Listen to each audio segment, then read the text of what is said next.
हिंदी की कक्षा में आपका स्वागत है। मैं हूं डॉक्टर वीरेंद्र शुक्ल। आप मेरे साथ पढ़ रहे हैं आज संस्कृत व्याकरण। संस्कृत व्याकरण में जो टॉपिक है आपका वो है समास। देखें, समास, समास का अर्थ है संक्षिप्त करना या छोटा करना। समास का मतलब है छोटा, छोटा या संक्षिप्त। तो समास का मतलब है कि छोटा करना या संक्षिप्त कर देना। अब परिभाषा देखें कि जब दो या दो से अधिक पदों को इस तरह छोटा कर दिया जाए कि उनका अर्थ ना बदले, उसे समास कहते हैं। जैसे राजा का महल। अब देखिए यहां पर राजा का महल 3 पद हो गए, हमने इसे छोटा कर दिया राजमहल, ये हो गया समास। एक और उदाहरण देखते हैं, डाक का घर। अब पद गिनिए 1 2 3, हमने छोटा कर दिया डाक घर। एक और उदाहरण देखिए, रसोई के लिए घर। 1 2 3 4 पद हो गए और इन्हें इस तरह छोटा कर दीजिए कि इनका अर्थ ना बदले, तो आपने कर दिया रसोई घर। इसे समास कहते हैं। अब देखिए समास के 6 भेद हैं, किंतु पाठ्यक्रम के अनुसार हमें अव्ययी भाव, कर्मधारय, बहुव्रीहि पढ़ना है। आपके पाठ्यक्रम के अनुसार हमें 3 समास पढ़ना है, अव्ययी भाव, कर्मधारय और बहुव्रीहि। अब देखिए नंबर 1, अव्ययी भाव समास क्या होता है कि इसकी परिभाषा है कि इसका प्रथम पद अव्यय होता है। इसमें यथा, इस पर गौर कीजिएगा, इसमें यथा, उप, प्रति, निर, अनु, आदि शब्द आते हैं। मतलब इनमें अगर यथा आ गया, उप आ गया, प्रति आ गया, निर आ गया, अनु आ गया, आ गया, तो आप समझ लेना कि इसमें अव्ययी भाव समास है। जैसे उदाहरण से और बात क्लियर होगी कि पहला शब्द है यथाशक्ति। अब आपसे बहुविकल्पीय प्रश्न पूछे जाएंगे, बहुविकल्पीय जिसके कई उत्तर होंगे, एक आपको सही करना है। तो वो रहेगा कि यथाशक्ति में कौन सा समास है, तुरंत समझ जाइएगा अव्ययी भाव समास। तो यथाशक्ति, और इसका विग्रह करेंगे शक्तिम अनतिक्रम्य। हिंदी अर्थ होगा शक्ति के अनुसार। हिंदी में जब आप विग्रह करेंगे तो विग्रह होगा यथाशक्ति, शक्ति के अनुसार। लेकिन जब संस्कृत में विग्रह की बात आएगी तब शक्तिम अनतिक्रम्य ये लिखा जाएगा, और साथ साथ हिंदी का भी आप सपोर्ट देंगे कि शक्ति के अनुसार। तो 3 भागों में आप लिखेंगे, 3 कॉलम में लिखेंगे। पहला कॉलम हो जाएगा समास, दूसरा कॉलम हो जाएगा विग्रह, और तीसरा कॉलम हो जाएगा हिंदी में अर्थ। दूसरा शब्द देखिए उपकृष्णम, इसका विग्रह होगा कृष्ण से समीपम, और हिंदी अर्थ हो जाएगा कृष्ण के समीप। तीसरा विग्रह देखिए प्रतिदिनम, इसका विग्रह हो जाएगा दिनम दिनम प्रति, और हिंदी अर्थ हो जाएगा प्रतिदिन। चौथा शब्द देखिए प्रत्येकम, इसका विग्रह होगा एकम एकम प्रति, और हर एक। अगला विग्रह देखिए निर्मक्षिकम, ये निर्मक्षिकम ये वाला निर है, ये निर आया हुआ है, निर्मक्षिकम। मक्षिकाणाम अभावः, मक्खियों का अभाव। विग्रह ऐसे होगा, विग्रह है संस्कृत में, थोड़ा गौर कीजिएगा कि अगर निर्मक्षिकम आ गया तो इसका विग्रह होगा मक्षिकाणाम अभावः, और हिंदी अर्थ होगा मक्खियों का अभाव। अनु, अनु शब्द आ गया, तो अनु शब्द से जो समास बना है वो अनुरूपम, और इसका विग्रह करेंगे रूपस्य योग्यम, और हिंदी अर्थ होगा रूप के योग्य। अगला है असमुद्रम, इसका विग्रह होगा समुद्र से पर्यंतम, और समुद्र तक। मतलब यह है कि शब्द के आरंभ में ये शब्द आने चाहिए, यथा, उप, प्रति, निर, अनु, आ।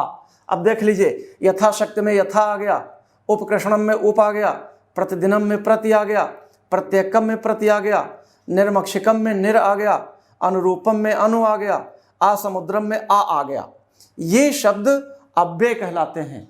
जिस भी शब्द में आ जाएं वह अव्यय होते हैं, और वह शब्द अव्ययी भाव समास के अंतर्गत आता है। और जितने शब्द आपने देखा है इनमें से आपकी परीक्षा में कोई ना कोई आ जाएगा।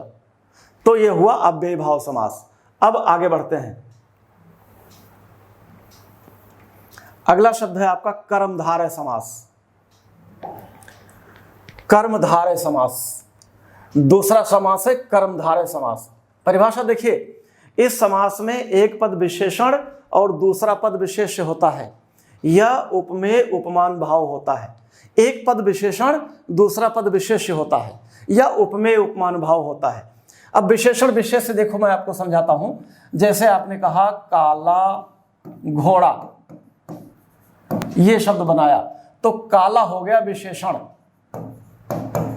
ये हो गया विशेषण, और ये हो गया विशेष्य। विशेष्य ऐसे हमने लिख दिया कि मोटी रस्सी, मोटी रस्सी। अब रस्सी तो हो गया विशेष्य और मोटी हो गया विशेषण। तो इसमें कर्मधारय समास में एक पद विशेषण होगा, एक पद विशेष्य होगा। ऐसे काला घोड़ा ये कर्मधारय समास का उदाहरण है, मोटी रस्सी कर्मधारय समास का उदाहरण है, लाल कोट कर्मधारय समास का उदाहरण है, बड़ा मैदान कर्मधारय समास का उदाहरण है। जिसकी विशेषता बतलाई जाती हो वह कर्मधारय समास होता है। अब देखिए ये संस्कृत में है नीलम कमलम। अब देखिए कमल कैसा है, नीलम कमलम, नीला है, तो नीलम कमलम हो गया नील कमलम, और हिंदी अर्थ हो गया नीला कमल। ये आपको देखना है, नील इसकी विशेषता बतला रहा है, कमल कैसा है, नीला है। जैसे घोड़ा कैसा है, काला है, तो काला शब्द विशेषण हो गया, घोड़ा विशेष्य हो गया। ऐसे नील कमलम में नील हो गया विशेषण और कमल हो गया विशेष्य। दूसरा देखिए महात्मा। अब महात्मा का जब समास विग्रह करेंगे तो करेंगे महान चासो आत्मा, च असो आत्मा, महान चासो आत्मा, ऐसे लिखेंगे विग्रह, और महान आत्मा वाला, ये शब्द बन गया। अगला शब्द है कृष्ण सर्पः। कृष्ण सर्पः का मतलब कृष्ण माने काला, सर्पा माने सांप। तो जो आप विग्रह करोगे वो तो करोगे कृष्ण सर्पः, और हिंदी होगा काला सांप। घन श्यामः, घन इव श्यामः, काले बादल के समान। महावीरः, महान चासो वीरः, महान है जो वीर। सज्जनः, सतजनः, सदाचारी व्यक्ति। सज्जन की क्या विशेषता है, वो सत्य है, सत्य पथ पर चलने वाला है, वो सज्जन होता है। तो सज्जन शब्द सत्य प्लस जनः से बना है, तो सज्जनः। इस तरह ने आपने कर्मधारय समास में देखा कि एक पद विशेषण दूसरा विशेष्य होता है। नीलकमलम, महात्मा, कृष्ण सर्पा, घनश्यामा, महावीरा, सज्जना। और इतना शब्द अगर आपने पढ़ लिया, कायदे से रट लिया, तो इसमें से आपको कर्मधारय समास परीक्षा में आ ही जाएगा। अब आगे बढ़ते हैं, नंबर 3 बहुब्रीहि समास। अब देखिए बहुब्रीहि समास की परिभाषा क्या है कि इस समास में पदों का अर्थ ना होकर कोई तीसरा नया और रूढ़ अर्थ निकलता है। रूढ़ का मतलब विशेष अर्थ में प्रसिद्ध है।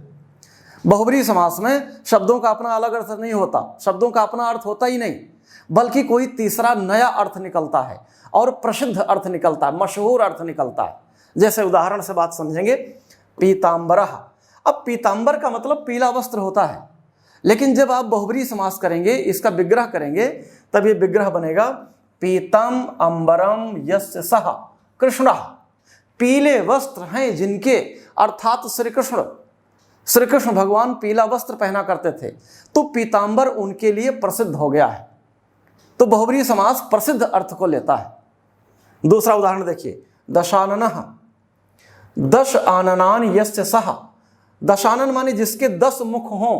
विग्रह देखिए, दश आननान यस्य सः, 10 मुख हैं जिसके, अर्थात रावणः, रावण। अब जैसे 10 मुख हम कहते हैं तो 10 सिर वाले रावण की तुरंत याद आ जाती है। तो ये रूढ़ अर्थ हुआ, विशेष अर्थ हुआ, प्रसिद्ध अर्थ हुआ, इसलिए दशानन को हम बहुब्रीहि समास मानते हैं। तीसरा देखिए, चंद्रशेखरः। विग्रह देखिए, चंद्रः शिखरे यस्य सः। चंद्रमा जिसके सिर पर है, अर्थात शंकर जी, प्रसिद्ध अर्थ निकला। त्रिनेत्रः। त्रीणि नेत्राणि यस्य सः। 3 नेत्र हैं जिसके, अर्थात शंकर जी, शंकर जी के 3 नेत्र थे, तीसरा नेत्र कहते हैं। गजाननः। गज आननान यस्य सः। हाथी का मुख जिसके पास, हाथी के का मुख जिसके पास है, अर्थात गणेश, प्रसिद्ध अर्थ निकला। लंबोदरः। उदर माने पेट, लंबा पेट है जिसके, अर्थात गणेश, प्रसिद्ध अर्थ निकला। चक्रपाणि। चक्रम पाणो यस्य सः। जिनके हाथ में चक्र है वो हैं चक्रपाणी, तो चक्रपाणी। चक्रम पाणो यस्य सः, जिनके हाथों में चक्र है, अर्थात विष्णु, प्रसिद्ध अर्थ निकला। विष्णु, चूंकि कृष्ण जी के पास भी चक्र था, तो कृष्ण विष्णु के अवतार माने जाते हैं, तो मूल रूप से विष्णु कहा गया है। नीलकंठः। नीलम कंठम यस्य सः। शिवः, भगवान शंकर ने जब समुद्र मंथन से निकले हुए कालकूट नामक विष को पी लिया था तो उनका गला नीला पड़ गया था, इसलिए उन्हें नीलकंठ कहते हैं। अब यहाँ पर आपको भ्रम हो सकता है कि कर्मधारय समास की क्या विशेषता है, कि वो विशेषता बतला रहा है। गले की क्या विशेषता है, नीला, जैसे नील कमलम आपने देखा कर्मधारय समास, तो यहाँ नीलकंठा को क्यों ना कर्मधारय कर दिया जाए, नहीं, चूंकि नीलकंठ एक विशेष व्यक्ति हैं, प्रसिद्ध अर्थ है उनके लिए, ये नीलकंठ भगवान शंकर के लिए प्रसिद्ध हो चुका है, इसलिए कर्मधारय में न जाकर बहुव्रीहि समास में जाएंगे। तो आशा ही नहीं पूर्ण विश्वास है कि आपको समास समझ में आ गया होगा। अब आगे बढ़ते हैं। अब आते हैं हम शब्द रूप पर। देखिए शब्द रूप है, ये है आत्मा, आत्मन शब्द रूप है, आत्मन, आत्मन शब्द रूप है। अब इसमें विभक्तियां होती हैं संबोधन तक, एक वचन, द्विवचन, बहुवचन होता है। और आत्मा, आत्मनो, आत्मनः, आत्मान, आत्मनो, आत्मनः, आत्मना, आत्मभ्याम, आत्मभि, आत्मने, आत्मभ्याम, आत्मभ्यः, आत्मनः, आत्मभ्याम, आत्मभ्यः, आत्मनः, आत्मनो, आत्मनाम, आत्मनि, आत्मनो, आत्मसु, हे आत्मन, हे आत्मनो, हे आत्मनः। ये रूप आपको याद करना है, तैयार करना है।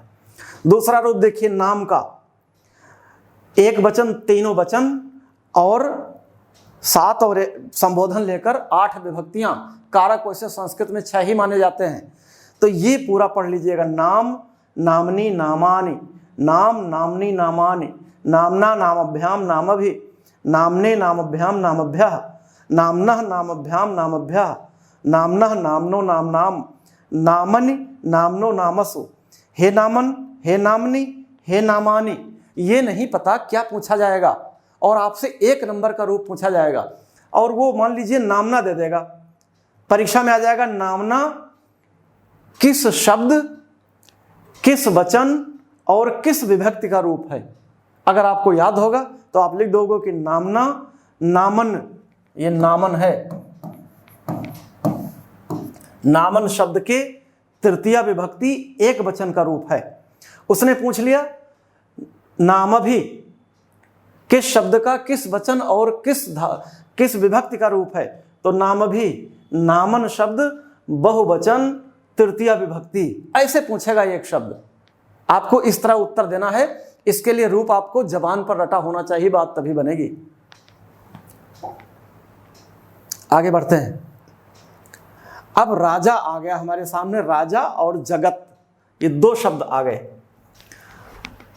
देखिए राजा, ये शब्द रूप है राजन, और ये है जगत। अब देखिए सारी विभक्तियां हैं, एक वचन, द्विवचन, बहुवचन। राजा, राजानो, राजाना, राजानम, राजानो, राज्ञः, राज्ञा, राजभ्याम, राजभी, राज्ञे, राजभ्याम, राजभ्या। ये आप रूप और जगत का रूप, ये आप अपनी पुस्तक से, अपने मॉडल पेपर से बहुत कायदे से पढ़ लीजिएगा, रट लीजिएगा।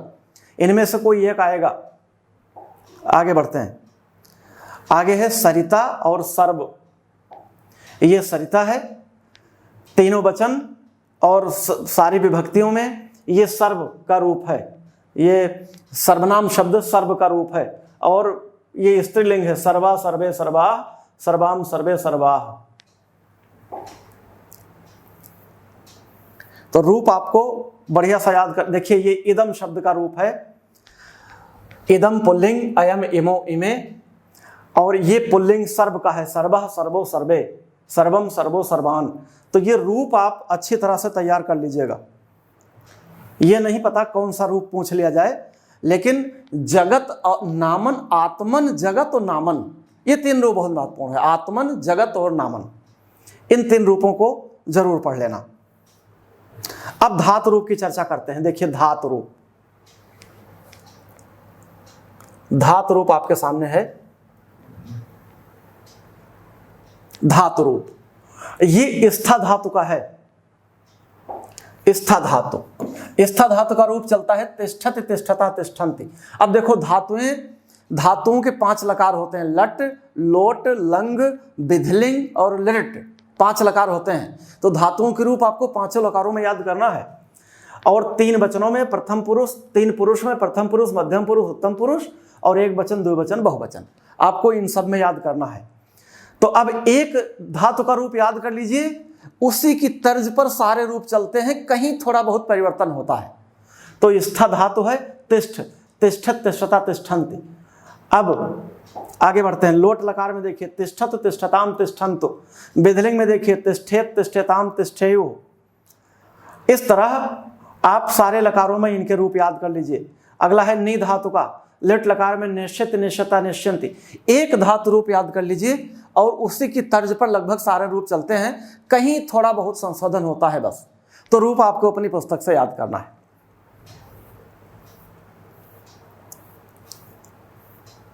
अब आगे बढ़ते हैं।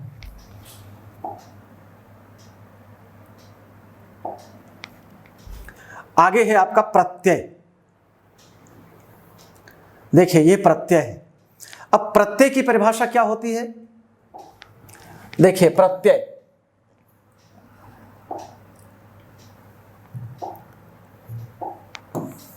प्रत्यय कहते हैं वह शब्दांश जो किसी शब्द के पीछे जुड़कर उसका अर्थ बदल दे, प्रत्यय कहलाते हैं। वह शब्दांश जो किसी शब्द के पीछे जुड़कर उनका अर्थ बदल दे, प्रत्यय कहलाते हैं। और उपसर्ग होते हैं वो शब्द के आगे जुड़कर उसका अर्थ बदल देते हैं। तो ये प्रत्यय पीछे जुड़ते हैं। देखिए जैसे लेख प्लस का, ये वाला बन गया लेखक। इतिहास प्लस एक बन गए ऐतिहासिक। थोड़ा बहुत परिवर्तन होकर बन जाता है, थोड़ा बहुत परिवर्तन होता है। हिंदी में आपने प्रत्यय खूब पढ़े होंगे, ये संस्कृत में प्रत्यय आपसे पूछे जाएंगे। अब देखिए प्रत्यय दो प्रकार के होते हैं, कृत प्रत्यय और तद्धित प्रत्यय। कृत का मतलब क्रियाओं से संबंधित प्रत्यय, वह शब्द जो क्रियाओं के लिए प्रयोग होते हैं वो कृत कहलाते हैं, और अन्य संज्ञा सर्वनाम विशेषणों के लिए जो प्रयुक्त होते हैं वो तद्धित कहलाते हैं। अब देखिए कृत प्रत्यय में हमें देखना है, नंबर एक प्रत्यय है कत प्रत्यय। कत प्रत्यय बहुत अच्छा नहीं बोला, मैं भी ठीक से उच्चारण नहीं कर पा रहा हूं क्योंकि ये ऐसे लिखा है, आधा क और ता, कत। अब इसे बड़ी आसानी से बोला नहीं जा सकता, कत सही नहीं है। कत तो हम ऐसे बोल रहे हैं क और ता, कत, लेकिन ये आधा है। अब ठीक से नहीं बोला जा रहा है, इसलिए मैं कत से काम चला रहा हूं। तो कत प्रत्यय अगर किसी धातु में लग गया तो उसमें त शेष बचता है।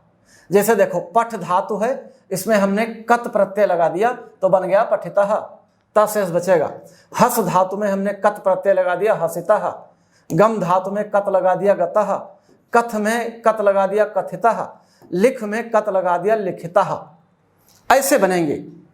और आपसे ये पूछा जा सकता है कि पठितः में कौन सा प्रत्यय है, तब आप कहोगे कत प्रत्यय है। ये भी पूछा जा सकता है कि पठ में कत प्रत्यय लगकर कौन सा शब्द बनेगा, तो पठितः शब्द बनेगा। इसका अभ्यास करना पड़ेगा आपको। अगला प्रत्यय देखते हैं। दूसरा प्रत्यय है कत्वा, ये वाला कत्वा। इसमें त्वा शेष बचता है, जहां भी लगा देंगे उसमें त्वा जुड़ जाएगा। देखिए त्वा शेष बचता है, ये अच्छी बात है। कथ प्लस कत्वा कथयित्वा, पठ प्लस कत्वा पठित्वा, गम प्लस कत्वा गत्वा, जी प्लस कत्वा जित्वा, पा प्लस कत्वा पीत्वा। मतलब जिसमें आधा ता और वा रहे वो कत्वा प्रत्यय की पहचान है। ये ध्यान से सुन लीजिएगा, समझ लीजिएगा। अगला देखें तीसरा नंबर तब्यत। अब इसमें तब्य शेष बचता है। जैसे पठ धातु में तब्यत प्रत्यय जोड़ दिया तो बन गया पठितव्य। गम में तब्यत जोड़ दिया गंतव्य। क्री में तब्यत जोड़ दिया कर्तव्य। हस में तब्यत जोड़ दिया हसितव्य। मन में तब्यत जोड़ दिया मंतव्य। जहां अंत में तब्य आया वहां समझ लीजिएगा कि तब्यत प्रत्यय है। आगे बढ़ते हैं। अगला प्रत्यय है हमारा अनीयर। अनीयर प्रत्यय। अब अनीयर में देखिए क्या होता है कि इसमें अनीय शेष बचता है। अनीय शब्द के आगे अनीय जुड़ेगा कहीं भी। देखिए कथ नाम की धातु है और इसमें आपने अनीयर लगा दिया तो बन गया कथनीय। पठ में आपने अनीयर लगा दिया बन गया पठनीय। लिख में आपने अनीयर लगा दिया बन गया लेखनीय। गम धातु में आपने अनीयर लगा दिया बन गया गमनीय। धातु का मतलब क्रियाएं, हिंदी में हम इन्हें क्रिया बोलते हैं। तो इनमें आपने अनीयर लगा दिया तो ये अनीय अंत में लग गया। देखिए कथनीय पठनीय सब में अनीय लगा है। दृश्य धातु में अनीयर लगा दिया तो दर्शनीय बन गया। पूज धातु में अनीयर लगा दिया तो पूजनीय बन गया। इस तरह शब्द बनते हैं। ये बहुत सरल हैं, एक बार कायदे से अभ्यास कर लीजिए, आपका कोई भी प्रश्न गलत नहीं होगा। आगे बढ़ते हैं, अब आते हैं तद्धित प्रत्यय पर। तद्धित, अभी आप अकृत प्रत्यय देख रहे थे, अब तद्धित देखिए। इसमें पहला प्रत्यय है त्वा। ये मैं वही पढ़ा रहा हूं जो आपके पाठ्यक्रम में है, जो आपके कोर्स में है, जिनसे प्रश्न आएंगे मैं वही पढ़ा रहा हूं। त्वा, त्वा प्रत्यय है। अब त्वा में अंत में त्वा जुड़ेगा। प्रभु में आपने त्वा जोड़ दिया, प्रभुत्व। पशु में आपने त्वा जोड़ दिया, पशुत्व। लघु में आपने त्वा जोड़ दिया, लघुत्व। गुरु में आपने त्वा जोड़ दिया, गुरुत्व। अब आपसे प्रश्न पूछा जाएगा कि प्रभुत्व में कौन सा प्रत्यय है। अगर आपने अभ्यास कर रखा है तो तुरंत लिख देंगे कि त्वा प्रत्यय है, ये वाला। प्रभुत्व, पशुत्व, लघुत्व, इन सब में त्वा प्रत्यय है। अगला देखिए, मतुप प्रत्यय। मतुप, ये इस प्रत्यय का नाम है मतुप प्रत्यय। मतुप कई बार कहिएगा तो आसान हो जाएगा। मतुप प्रत्यय, इसमें मत शेष बचता है, कहीं भी जोड़ दीजिए मत आगे बढ़ जाएगा उस शब्द में। जैसे देखिए, श्री, श्री शब्द में हमने मतुप जोड़ दिया, श्री प्लस मतुप बराबर श्रीमत बन गया, और हिंदी में बनेगा श्रीमान, ना हलंत। बुद्धि शब्द में आपने मतुप जोड़ दिया तो बन गया बुद्धिमत, और हिंदी में बनाएंगे बुद्धिमान, ऐसे बनाएंगे। गति शब्द में आपने मतुप जोड़ दिया तो बन गया गतिमत, और हिंदी शब्द में गतिमान बना लेंगे आप। लेकिन आपको संस्कृत बनाना है तो श्रीमत, श्रीमत, बुद्धिमत, गतिमत। अब अगर आ गया कि बुद्धिमत में कौन सा प्रत्यय है तो आप तुरंत कह दोगे मतुप प्रत्यय है, मतुप, मतुप प्रत्यय है।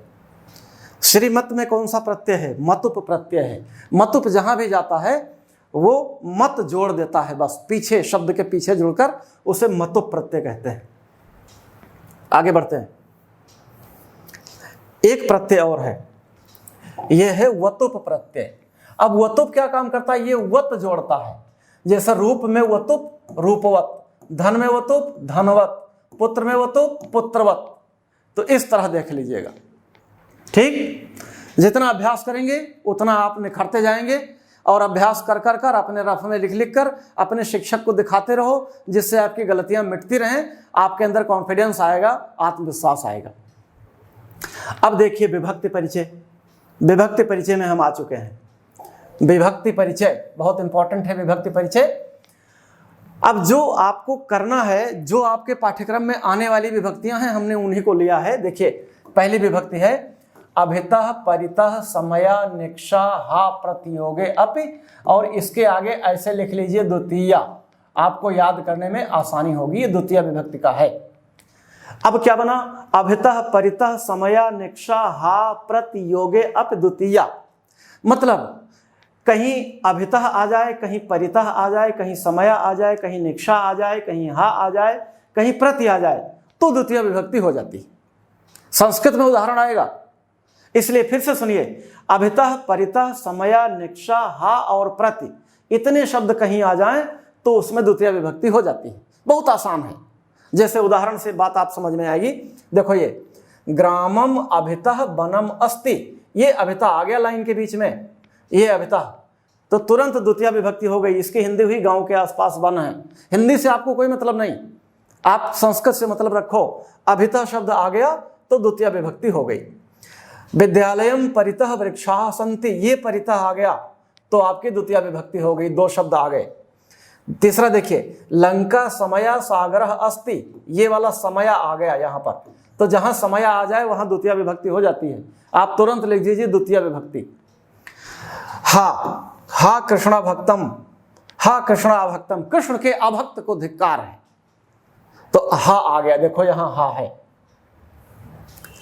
अब सह नगरम प्रतिगच्छति, ये प्रति आ गया, यहां वाला प्रति, तो जहां प्रति आ गया वहां द्वितीय विभक्ति तुरंत हो गई। तो अभितः, परितः, समया, निक्षा, हा, प्रतियोगे, द्वितीय, ऐसे याद कर लीजिए कि इतने शब्द जहां आ जाएंगे वहीं द्वितीय विभक्ति हो जाएगी। आगे बढ़ते हैं, अगला सूत्र देखते हैं, बड़ा अच्छा सूत्र है, एनांग विकारः। दूसरा सूत्र है हमारा, अब इसका मतलब है एनांग विकारा का मतलब जहां शरीर के किसी अंग में विकार हो वहां तृतीय विभक्ति होती है। द्वितीय का एक सूत्र था, तृतीय का देखिए, शरीर के किसी अंग में विकार हो वहां तृतीय विभक्ति होती है। देखिए उदाहरण देखिए, सह पादेन खंजह, वह पैरों से लंगड़ा है, तो पादेन में तृतीय विभक्ति हो गई। कर्णाभ्याम बधिरा, कानों से बहरा है, तो कान में डिफेक्ट है, तो यहां कर्णाभ्याम में तृतीय विभक्ति हो गई। शरीर के किसी अंग में कोई विकार हो तो उसमें तृतीय विभक्ति हो जाती है। सिरसा खलवाटा, सिर से गंजा है, तो सिर में तृतीय हो गई। अक्षरा काड़ा, आंखों से काना है, तो तृतीय विभक्ति होगी। सबसे आसान यही है, लेकिन आपको याद करना पड़ेगा एनांग विकारः तृतीया। शरीर के किसी अंग में विकार हो तो उसमें तृतीय विभक्ति हो जाती है। अगला देखिए, तृतीय का एक सूत्र और है, सहयुक्ते अप्रधाने। सहयुक्ते अप्रधाने, ये छोटा आ है अवग्रह पूर्व रूपा, मतलब सह समम साकम सार्धम कहीं भी आ जाए उसमें तृतीय विभक्ति होती है। जैसे देखो, पुत्रेण सह तृतीय विभक्ति, राम जानक्या साकम तृतीय विभक्ति, मोहन गुरुड़ा सार्धम तृतीय विभक्ति, लक्ष्मणेन समम तृतीय विभक्ति। ये जहां साकम सह समम साकम सार्धम आ जाए वहां तृतीय विभक्ति होती है। बस ज्यादा विद्या नहीं पढ़नी है, आपको याद क्या रखना है, सहयुक्ते अप्रधाने सह समम साकम सार्धम तृतीया, साथ साथ तृतीया लगा लो इसके, बस काम हो गया आपका। अब अगली विभक्ति देखते हैं, ये है हमारी चौथी विभक्ति, नमः स्वस्ति स्वाहा स्वधा अलम वषट योगाच चतुर्थी। मैंने चतुर्थी जोड़ रखा है, नमः स्वस्ति स्वाहा स्वधा अलम वषट योगाच चतुर्थी। इन शब्दों के योग में चतुर्थी विभक्ति होती है। जितने जहां ये शब्द आ जाएंगे वहां चतुर्थी विभक्ति हो जाएगी। उदाहरण देखिए, श्री गणेशाय नमः, नमः आ गया चतुर्थी हो गई। स्वस्ति भवते, स्वस्ति आ गया चतुर्थी हो गई। यहां आया है नमः स्वस्ति स्वाहा स्वधा अलम वषट, इतने शब्द जहां आ जाएं चतुर्थी विभक्ति होती ही होती है। देखिए, अग्नय स्वाहा, स्वाहा आ गया तुरंत चतुर्थी हो गई। पितृभ्य स्वधा चतुर्थी हो गई। दैत्यभ्य हरि अलम चतुर्थी हो गई। इंद्राय वषट चतुर्थी हो गई, इंद्र के लिए हविर्दान है, तुरंत चतुर्थी हो गई। तो जहां नमः स्वस्ति स्वाहा स्वधा अलम वषट आ जाए वहां चतुर्थी होती है। वो वाक्य कोई भी हो तुरंत देख लीजिए, नमः आ गया चतुर्थी, स्वस्ति आ गया चतुर्थी, स्वाहा आ गया चतुर्थी, अलम आ गया चतुर्थी, स्वधा आ गया चतुर्थी, वषट आ गया चतुर्थी, चतुर्थी विभक्ति हो जाएगी। आंख बंद करके टिक मार देना। अगला पांचवा देखिए, षष्ठी शेषे। षष्ठी शेषे, संबंध शेष होने पर षष्ठी विभक्ति होती है। रामायण से कथा, आधा सा या जुड़ा हो वहां आपको षष्ठी पहचानने में आसानी होगी। रामस्य गृहम, राम का घर, छात्रस्य पुस्तकम, छात्र की पुस्तक, गंगा या जलम, गंगा का जल, का की के, षष्ठी की पहचान होती है। बस अब सातवां देखिए, यतश्च निर्धारणम, जहां तुलना या विशिष्टता बताई जाए वहां सप्तमी या षष्ठी विभक्ति होती है। मुख्य रूप से सप्तमी होती है। जहां दो चीजों में तुलना की जाए वहां सप्तमी होती है। जैसे उदाहरण से बात समझ में आएगी, ये देखिए, नगरेषु प्रयागः श्रेष्ठः, नगरेषु प्रयागः श्रेष्ठः, नगरों में प्रयाग श्रेष्ठ है। अब प्रयाग की तुलना किसी से की गई है, सप्तमी। काव्येषु नाटकम रम्यम, काव्यों में नाटक सुंदर है, तो सप्तमी। छात्रेषु नरेशः श्रेष्ठः, छात्रों में नरेश श्रेष्ठ है, तो सप्तमी। इस तरह ये विभक्तियां समाप्त हो गई।